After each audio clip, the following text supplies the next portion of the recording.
Okay, we're coming in hot. A judge threatening contempt in the first 5 seconds. That's not courtroom etiquette, it's battlefield protocol. Buckle up, folks. This isn't traffic court. This is survival mode in Coneyut, Ohio. Oh, shut up, or I'll hold you in contempt of court. You're playing victim here. You come into Coneyut, Ohio, and you make these expectations. Homeless men drinking until they're intoxicated and found on the streets of our town. Get out of Dodge. Get out of here. Court is on the record. The City of Coneyut versus Warren Scott Anderson, case number 25 CRB 241. Good morning, Your Honor. Good morning.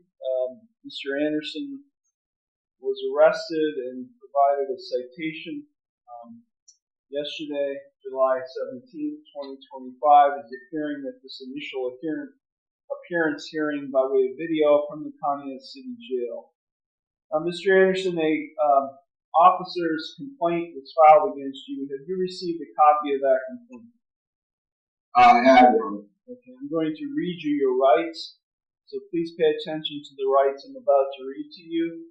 You do have a right to be informed of and to understand the nature and the elements of the charges filed against you. You also have a right to know the potential penalties that could be imposed. You have 2 charges filed against you. The first charge is disorderly conduct. That is a minor misdemeanor. It is punishable by a maximum $150 fine and court costs. It is not a jailable offense. You understand the maximum penalties on that charge? Here's the key point: both of these charges are non-jailable. So, Anderson legally can't be locked up just for them. So why is he still in jail? Most likely, he has outstanding warrants, or he's waiting for another court date. Important. Legal takeaway: minor misdemeanors don't always mean you're walking free. Second charge is open container. That also is a minor misdemeanor. It is also not a jailable offense.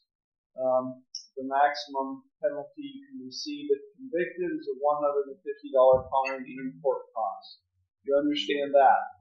I do. You have a right to remain silent and not to say anything during this hearing that might incriminate yourself. Any statement you make could be used against you. I would like to make a statement. Yeah, but why don't you just listen? Yeah. Well, I will go first because I'm the judge. Mr. Anderson, this isn't a conversation. Right now I'm reading you your rights. So just pay attention to the rights I'm reading, okay? You have a right to a trial to the court. At trial, you have the right to confront witnesses and cross-examine witnesses and confront evidence that is presented against you. You would have a right to use the court process to secure the attendance of any witness who you would want to testify on your behalf. At trial, you have the right to be proven guilty beyond a reasonable doubt and a right not to testify. You also have a right to have an attorney represent you. You are not entitled to court-appointed counsel because these are not jailable offenses. You do have a right to retain your own attorney and to seek the advice and counsel of your own attorney at your own expense. Yaks, did you see that shift? The judge flips from formal to fierce in a heartbeat. Am I boring you? This isn't just about legal procedure anymore, it's a psychological checkmate in court. Even your posture can put you on trial. I prefer this response. Am I boring you, Mr. Anderson? Can I make a statement, Your Honor? Why don't you just shut up and listen to me? I get this a lot. Okay. Yeah, you do get it. I'm serious. Yeah, Okay. I get this Why a don't you lot. just be quiet and listen to the rights I'm reading you, okay? You'll have an opportunity to give a statement if it comes to that. Is there a chair? That's between you and the corrections officer. I don't know. But just pay attention. I don't get a lot of sleep. I'm sorry. Which is why you're probably arrested on non-jailable offenses. Well, Okay, be quiet and listen to me. If you're convicted of either of these offenses or both of these offenses, you have a right to appeal the conviction or sentence. That must be done within 30 days of the conviction. If you plead not guilty to either or both of these charges, you do have no profit. I'm going to delay this hearing, Mr. Anderson, if you keep interrupting. And I'll just have you sit there as long as I can keep you there. I don't want sleep. Okay. Are you going to let me finish? Of course. Okay, thank you. If you plead not guilty to these charges today, I will set your case for further proceedings after today, and I will set a bond. A bond is set by the court to ensure your appearance at all future proceedings, and today you have the right to a reasonable bond. If you are not a citizen of the United States, you're hereby advised that conviction of the offense to which you could be pleading guilty or no contest may have the consequences of deportation, exclusion from admission to the United States, or denial of naturalization pursuant to the laws of the United States. Mr. Anderson, you have 3 plea options available to you with respect to each of these charges. You can either plead guilty, not guilty, or no contest. If you plead guilty, that is a complete admission by you to the offense charged. If you plead guilty, the court will find you guilty, and then I will impose sentence. The second option is you can plead not guilty. If you plead not guilty, that is a denial by you to the offense charged, and if you plead not guilty, I'll set your case for further proceedings after today, and I will set a bond. The third option is you can plead no contest.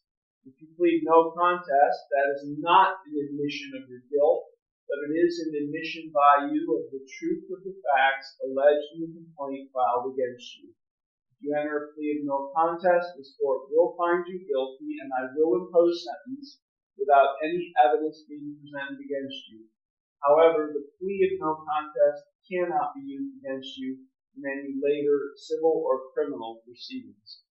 Mr. Anderson, do you have any questions regarding the rights or plea options I've just explained to you? No. No, Your Honor. Okay, on the first charge of disorderly conduct, how do you plead? No contest. On the second charge of open container, how do you plead? No contest. You understand by pleading no contest that you're waiving all of those trial rights I've just explained to you, as well as your right to an attorney? Yes, Your Honor. I'm not trying to waste court time. Okay. Can you tell me what took place that led to the citation? Because all I have is the citation. No, Your Honor. I kind of wasn't there. I do regret that that thing's happened. So you were intoxicated. Is that what you're saying? Yeah. Well, the only thing I have here is what the officer wrote on the ticket, other than the code section. Is open container in a public place, 2 open cans of beer while sitting on the sidewalk. And no proof, and no blood, and nothing stolen, and nothing happened. Yeah, right. Your Honor, I'm a homeless. Okay, I will accept the no contest pleas. The court does find that the pleas are knowing, voluntary, and intelligent. The court will accept them, and I will therefore find you guilty of both offenses. Okay. If I'm now found guilty, you want to make a statement, Mr. Anderson, maybe now is the time for you to do that. And here comes the gut punch Anderson gets real. He's homeless, hungry, just trying to make it through. It begs the bigger question, are these petty charges actually serving justice? Or are they just criminalizing survival? So I'm a homeless man, and there's not a whole lot of food, and there's not a whole lot of... Where do you from, Mr. Anderson? Everybody likes beer. I just don't have a home. Where are you from? And they go crazy when they see my sleeping bag. And there's a good chance y'all aren't even going to give me my stuff back when you leave. Mr. Anderson, where are you from? I'm from Nevada. What are you doing in Coneyut, Ohio? I have a friend in Boston. I was visiting. You're from Nevada. You have a friend in Boston. And you were visiting. Well, what does that have to do with Coneyut, Ohio? Listen, if you look at the map, Nevada, Boston, Connie. Yeah. So. How did you land in Coneyut, Ohio? I gotta go back to Nevada. Oh, so you're on your way back from Boston. Yeah. And you're homeless. So Mom's in the back, so I got to go follow her. Are you hitchhiking? How are you getting travel? That's not the right way, Mom. I'd say I'm back.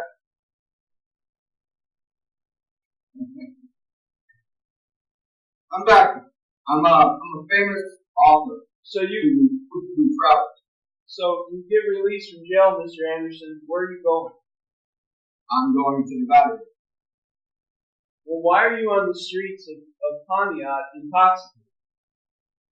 Where else is a homeless man supposed to drink? That line hits hard, raw, and honest. This isn't just a courtroom moment. It's a spotlight on a system that often punishes poverty instead of addressing it. What do you think? Sound off in the comments. Well, where else is a homeless man supposed to drink? You gotta be somewhere eventually. You gotta sit down eventually, right? And if they keep harassing you, and if they keep arresting you, there's nothing but bullshit charges. It gets frustrating. If they keep trying to drown you in police contact. Why don't you get out of town, Mr. Anderson? These judges, Mr. Anderson, shut up. Shut up. No, wait a minute. No. When you're released from wait a minute. If you're released from jail, you find yourself back on the streets of Coneyut and getting arrested again, and you come before me again, guess what? You're not getting out of jail. And boom, get out of Dodge. That's not a legal ruling, that's a verbal eviction. The judge basically banishes Anderson. But here's the kicker, was it an act of compassion? Or a warning wrapped in a threat? I understand, Your Honor. So you either find your way back to Boston or find your way back to Reno, Nevada, and get out of Dodge. $150 fine in each case. You're ordered to pay all fines and costs by the end of the day today. These matters are concluded. There's no money, Your Honor. Thank you. Matters concluded. Thank you. I'm done with